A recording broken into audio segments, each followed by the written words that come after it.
teman-teman, apa kabarnya? Semoga selalu dalam lindungan Tuhan Yang Maha Esa. Di podcast kali ini kita akan membahas curhat cuitan Jeko. Di sini aku ditemenin sama kakak aku, ada Kak Ananda Azaria Zandra. Hai semuanya, halo. For your information, jadi Kak Ananda itu kakak sepupu aku yang paling tua. Enggak kali, nomor 2, enggak nomor 2, nomor 3 bahkan. Enggak, bahkan nomor 4, 5. Oh 5, oh ya. Ini karena big family kan. Jadinya emang susah banget. Kebetulan aku tuh adik paling terakhir, paling unyu. Enggak, masih ada lagi. Enggak boleh bohong. Iya. Dan for your information juga, jadi Kananda itu mantan ketua BEM di Universitas Pajajaran. Fakultas kali lebih tepatnya. Oh ya, fakultas. Yaudah. Spill tentang apa nih Kak di podcast kali ini? Katanya mau tentang ini yang lagi kekinian. Apa tuh? Kayak gini. Kalau biasanya sih orang-orang ramenya itu tentang ini kali ya, hubungan-hubungan gitu. Iya sih Kak, itu kayak lagi makanan sehari-hari gak sih? Orang-orang tuh disuapin tuh tentang hubungan. Kayak waktu itu ada pelakor ya Kak. Itu kamu kayaknya. Enggak sih. Mungkin soalnya kan biasanya kalau timeline sosial media itu kan biasanya tergantung sama apa yang sering kita explore. Tapi kok relate ya bener. Kalau apa yang sering kamu explore adalah pelakor, ya berarti itu yang enggak. Iya enggak sih?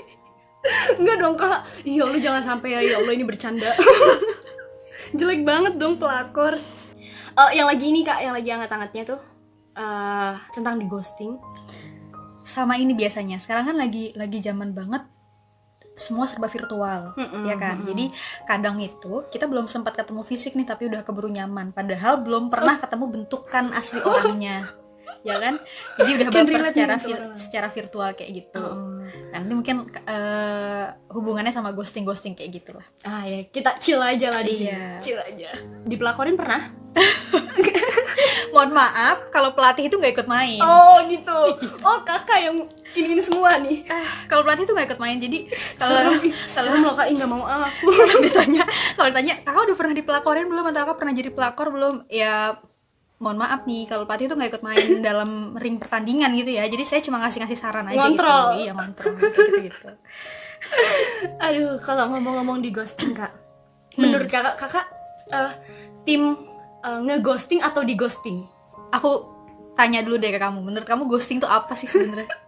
Kalau kok aku yang nanya dibalik nanya. Ya di mana-mana tuh kita mulai dari definisi dulu. Oke, kalau ghosting menurut aku ya, kayak kita udah ngejalin suatu hubungan, ya entah itu pacaran atau pendekatan, terus tiba-tiba ditinggal gitu aja gitu, tanpa kepastian.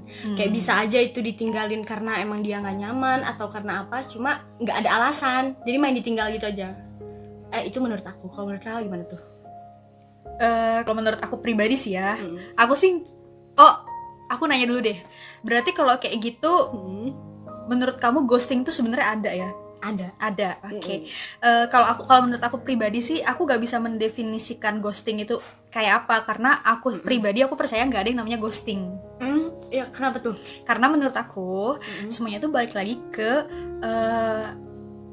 perilaku kita dan perilaku lawannya kita, dan tergantung kita tuh menerjemahkannya seperti apa. Bisa jadi gini. Karena sekarang lagi zamannya virtual nih ya. Jadi kan kadang tuh kita tuh gak ada nada suara, gak ada ketemu langsung, semuanya serba ketik-ketikan dan chatan. Nah, ngechat, bubble chat itu diartikannya tuh bisa banyak.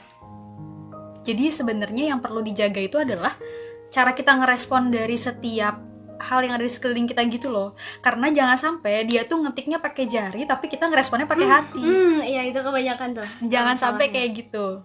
Jadi kebanyakan tuh kalau menurut aku ya, aku tuh di ghosting atau misalkan ada juga teman aku yang bilang aku mau nge-ghosting orang tapi ternyata menurut dia tuh udah nge-ghosting orang itu. Tapi sebenarnya orang yang dia coba ghostingin nggak menangkap kalau dia itu lagi mencoba nge-ghosting, ngerti nggak? Jadi misalkan nih kamu mau nge-ghosting si Alif misalkan namanya.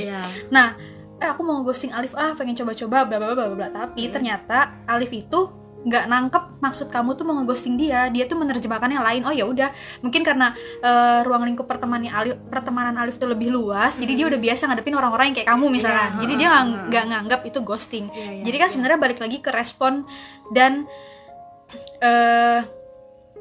ke respon yang kita kasih dan gimana cara kita menerjemahkan itu gitu kan. Karena perilaku itu sebenarnya stimulus respon kalau di teorinya gitu. Jadi menurut aku gak ada yang namanya ghosting, tergantung kita aja gitu ngeresponnya kayak gimana. Jangan-jangan nih kita ngerasa di ghosting padahal sebenarnya kita kepedean gitu. Bisa jadi dia tuh emang orangnya baik aja gitu dari sananya dan dia berlaku kayak gitu ke semua orang. Nah berarti tuh kayak kalau aku tangkap dari omongan kakak nih, berarti kan maksud kakak tuh kayak itu balik lagi ke diri kita sendiri. Berarti sebenarnya tuh yang salah tuh diri kita sendiri karena orang-orang banyak yang bilang kayak don't expect too much. Nah kayak gitu. Dan menurut aku pribadi ya aku nggak bakal ekspektasi aku tuh nggak bakal sejauh itu kalau nggak dibantu atau nggak disupport sama si cowok ini. Ngerti gak kak? Maksudnya paham. kayak misalkan kita deket nih, dia nyari topik atau enggak dia nge-treat aku kayak seolah-olah dia orang yang aku tuh orang yang paling dia suka. Kayak ekspektasi aku nggak bakal berlebihan kalau dianya nggak support aku. Ngerti. Ya. Kalau menurut aku sih itu sih sebenarnya pentingnya kita tuh di awal tuh informed consent. Informed consent. Jadi maksudnya kita kontrak dulu nih sebenarnya. Lu kayak gini ke gue mau apa nih? Mau beneran ngedeketin nggak? Atau maksudnya mau pengen PDKT nggak? Pengen ngejalin hubungan yang serius nggak? Kalau lu cuma pengen main doang atau pengen cuma ngisi waktu luang, mending lu pergi aja deh karena gue gak ada waktu buat itu. To be honest sebenarnya kalau aku pribadi gitu ya ngusulin ke sahabat-sahabat aku kayak gitu, misalkan Nan aku lagi deket nih sama cowok, terus aku tuh selalu ingetin, coba tanyain cowoknya beneran ngerasain apa yang lu rasain nggak, dia bener-bener nge-feel nggak gitu. Kalau misalkan ya terus terang aja kita kan udah usia yang bukan lagi remaja gitu, udah mau menginjak dewasa awal, jadi emang udah waktunya buat ya terang-terangan asertif lah ya bilangnya. Jadi kayak ya udah lu mau deketin gue nggak sih sebenarnya, terus atau lu tuh kayak gini ke semua orang nggak sih, lu tuh nganggep gue siapa sih, terus lu tuh pengennya apa dari gue, pengen hubungan yang beneran cewek dan cowok dewasa gitu tanda kutip. Jadi kayak pengen jalan hubungan serius atau cuma pengen main-main doang nih. Kalau pengen main-main doang ya udah gue juga berarti nyiapin diri dan mental supaya ya cuma main-main doang gitu sama lu kayak gitu. Jadi emang di awal tuh penting kita kontrak lu sebenarnya mau apa. Kalau misalkan dia bilang iya kita cuma temen, iya temennya temen apa, temen deket, temen apalagi temen jalan doang, temen nonton doang, temen main atau temen apa nih gitu. Jadi emang dari kita juga harus tegas, jangan terlalu kebawa suasana sih menurut aku. Iya, aku setuju banget kak. Aku juga tipe cewek yang kayak gitu loh. Walaupun kebanyakan nih teman-teman aku bilang jangan terlalu nonjolin kalau kamu kayak gitu ke cowok gitu. Tapi kalau aku harus punya kepastian, soalnya dunia aku nggak cuma tentang dia doang. Aku punya hobi, aku punya kegiatan. Jadi aku ngomong kayak gitu malah teman-teman aku kadang suka nganggepnya jangan dong kayak gitu kecepetan atau enggak kayak nggak pantas lah kalau cewek ngomong gitu ke cowok. Tapi kalau menurut aku sih malah cewek yang berani memperjuangkan kejelasan hubungan itu hebat gak sih kak? Ya nggak sih? Iya sih.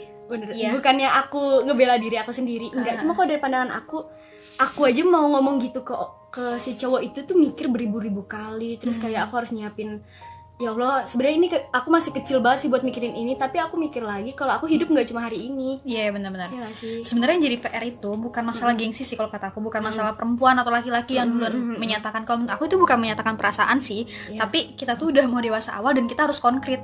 Hidup tuh harus konkret dan realistis. Jadi nggak bisa kalau kita tuh cuma hidup di dunia angan-angan dan halu kita. Jangan sampai dia sebenarnya cuma kayak ngetik. Misalkan nih dia cuma nanya misal dia cuma ngajak jalan makan yuk gitu, terus kita nerjemahannya lain misalkan. Kan perempuan juga sadar ya, maksudnya apa sih ada batas-batas tertentu dari laki-laki itu yang sebenarnya dia tuh ngode kalau dia tuh suka. Nah kita kan pasti sadar nih. Nah pas kita sadar ya kita konfirmasi lah, kita klarifikasi. Itu namanya konfirmasi dan klarifikasi ya. Kalau menurut aku beda dengan menyatakan perasaan. Kalau misalkan menyatakan perasaan, perempuan duluan menyatakan perasaan dan itu hebat ya, itu terserah ya, balik lagi ke orang masing-masing. Tapi kalau menurut aku, kalau itu namanya bukan menyatakan perasaan tapi konfirmasi. Lu suka gak sih sama gue gitu?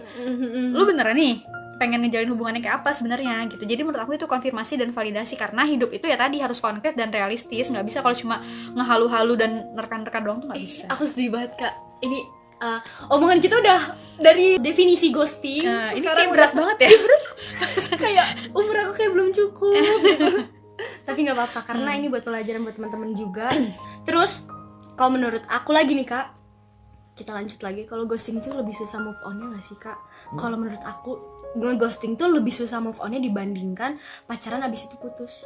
karena kalau pacaran habis itu putus kayak udah jelas berarti hubungannya selesai, berarti putusnya tuh kalau misalkan selingkuh atau nggak diselingkuhin kayak gitulah, jelas gitu hasil akhirnya selesai. Kalau di ghosting tuh nggak ada kejelasan, jadi sebenarnya gue salah apa ya gitu, kenapa gue di ghosting, kenapa gue tiba-tiba ditinggalin, gue pernah ngelakuin kesalahan apa, malah itu yang bikin kayak overthinking gitu. Kalau menurut aku sih gitu Kak, jadi aku tuh prefer orang kayak misalkan udah ya beri kejelasan gitu, kalau aku bakalan ngehargain apapun itu kalau dia jujur walaupun nyakitin. Sebenarnya kalau kita bicara tentang sakit hati, ya gak usah pacaran lah. Iya setuju sih. Atau ya gak usah ngejalin hubungan sama orang lah. Itu sebenarnya safe ya dan aman. Langkah konkret untuk mencintai diri sendiri dan menyayangi diri sendiri adalah tidak pacaran dan tidak melakukan kontak hubungan intens dengan lawan jenis. Karena gini ya, kalau manusia itu, kalau kita udah sayang sama orang atau suka sama orang, itu tuh punten ya. Jadi kayak bisa jadi kayak kebeling setan dan kesetanan. Apapun bisa kita lakuin. Misalkan jemput aku ya, aku lagi di tukang nasi uduk, pasti tuh kalau yang namanya bucin tuh pasti ya udah ngejemput. Jadinya sebenarnya langkah safe dan amannya ya gak usah pacaran dan gak usah naruh perasaan sama orang lain, gak usah deketin orang lain gitu, itu main safe. Kalau kamu memang pilih langkah untuk pacaran atau mau deket sama orang, ya kamu juga harus tanggung resikonya, mau sakit hati berkali-kali. Apalagi kan kalau pacaran belum tentu juga mau melangkah ke jenjang yang lebih serius. Iya, setuju. Berarti kamu harus nyiapin diri kamu buat ya itu siap sakit hati, karena kan tiap pilihan tuh ada resiko yang harus diambil. Dan menurut aku sakit hati itu udah paket komplit dari resiko yang harus kita ambil kalau kita mau jalin hubungan selain pernikahan gitu sih. Jadi kalau aku sih milih daripada sakit hati berulang-ulang ya kan, hati gue kesian gitu. Jadi mending kayak ntar dulu deh gitu. Tapi jajan ini alasan kakak jomblo sampai detik ini. Bisa jadi gitu ya, cuma alasan klasiknya itu ya tadi pelatih tuh gak ikut main. Oh iyalah, ngontrol aja. Ya jadi kalau ada yang konsul laki gue kasih gitu, tapi kalau misalkan ada yang nanya, "Nah, kenapa gak pacaran?" Ya pelatih gak ikut main juga. Boleh lah kalau orang-orang nanti nanya aku, "Kenapa Jiko kok nggak aku jomblo sampai sekarang?" Ya pelatih nggak ikut main. Boleh lah. Iya kan? Jawab kayak gitu. Tapi kalau ada yang konsul-konsul, kita jawab ya jawab. Karena sering banget orang-orang tuh bilang, "Lu nan sosokan nasehatin bla bla bla bla bla bla," padahal diri sendiri nggak pernah ngalamin. Ya emangnya kalau ngasih nasihat harus ngalamin dulu. Nggak bisa juga kan dapat insight-insight dari orang-orang kayak gitu-gitu. Itulah pokoknya. Tapi kakak terakhir pacaran tuh kapan? Nah, definisi pacaran tuh apa ya? Pacaran tuh kayak gimana dulu gitu? Enggak, masalahnya nih aku denger dari keluarga nih, di grup keluarga emang lagi rame nyuruh kakak nikah nih masalahnya. Masih umur 22 ya? Masih umur 22 masih panjang. Ya 23 lah pas. Udah wisuda. Ya terus kalau udah wisuda kenapa? Ya gimana tadi pertanyaannya? Ya udah tadi lanjut. Oh pacaran. Terakhir pacaran kayak gitu. Ya definisi pacarannya apa dulu? Ya udah, kayak gimana? Kayaknya ini di skip aja gak sih definisi pacaran? Soalnya aku udah lama jomblo juga nih. Ya udah kita berarti sama jomblo. Iya. Cuma Kak nih, aku kadang suka mikir kalau misalnya aku di ghosting kayak gini, masalahnya aku di ghosting aku jadi curhat kalau aku yang di ghosting. Maksudnya kayak di ghosting gini nih nggak sekali 2 kali gitu. Kayak beberapa kali sih, nggak nyampe 5 kali gitu, enggak. Cuma waktu itu aku dulu banget Kak, cinta monyet banget dulu. Waktu zaman SMP aku pernah pacaran, kayaknya kakak tahu. Itu aku pernah pacaran dan aku putus sampai pas SMA itu aku nggak punya pacar sama sekali. Di SMA sampai sekarang aku nggak punya pacar sama sekali, bener-bener nggak punya. Sampai pernah dibilang sama guru BK aku ya, katanya, "Jeko kenapa kamu nggak punya pacar, nggak laku ya?" Gitu. Sampai kayak sini ketua OSISnya nggak punya pacar, tapi emang katanya sih nggak laku. Sampai digitu-gitu diledek-ledekin, dibercandain lah ya.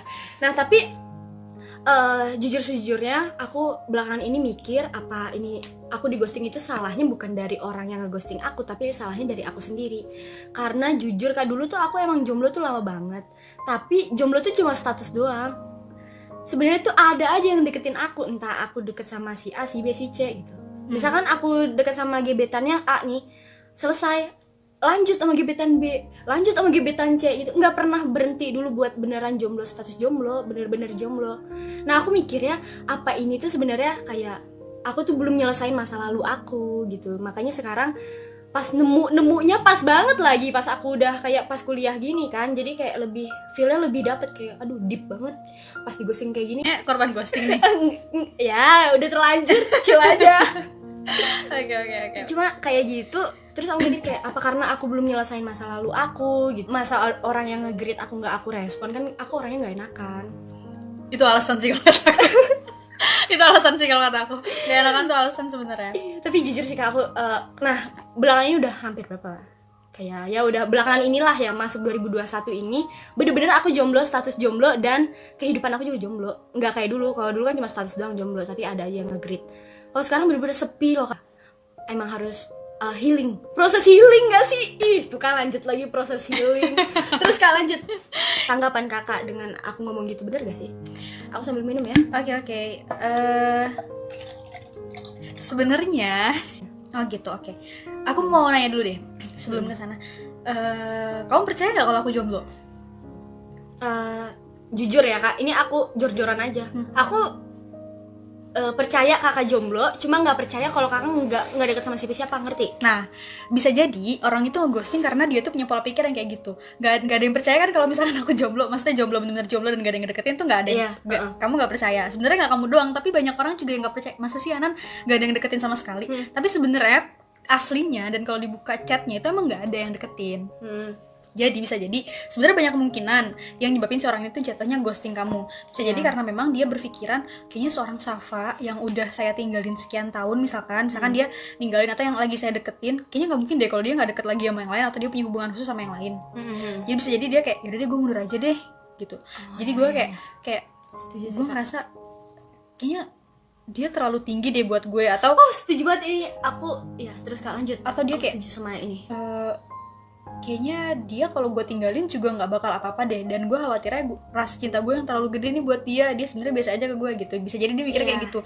Atau bisa jadi respon kita ke dianya yang makin lama itu makin membosankan kalau menurut aku ya, dan dia nggak dapet feel-nya lagi gitu sama kamu, jadi kayak udah deh udahan aja gitu. Jangan aku dong, ini ceritanya temen aku nih Kak. Kalau aku kayaknya ini malah jadi curhat berdua.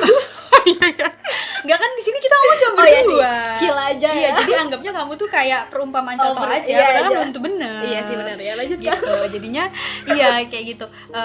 Buat alasan ghosting dan segala macemnya ya, sebenarnya kalau ditanya siapa yang salah itu ya tergantung entah dari kamunya, entah dari cowoknya, atau bisa jadi emang stigma cowoknya aja yang mikir kayak Safa tuh kayak nggak mungkin deh kalau deketnya sama gue doang misalkan.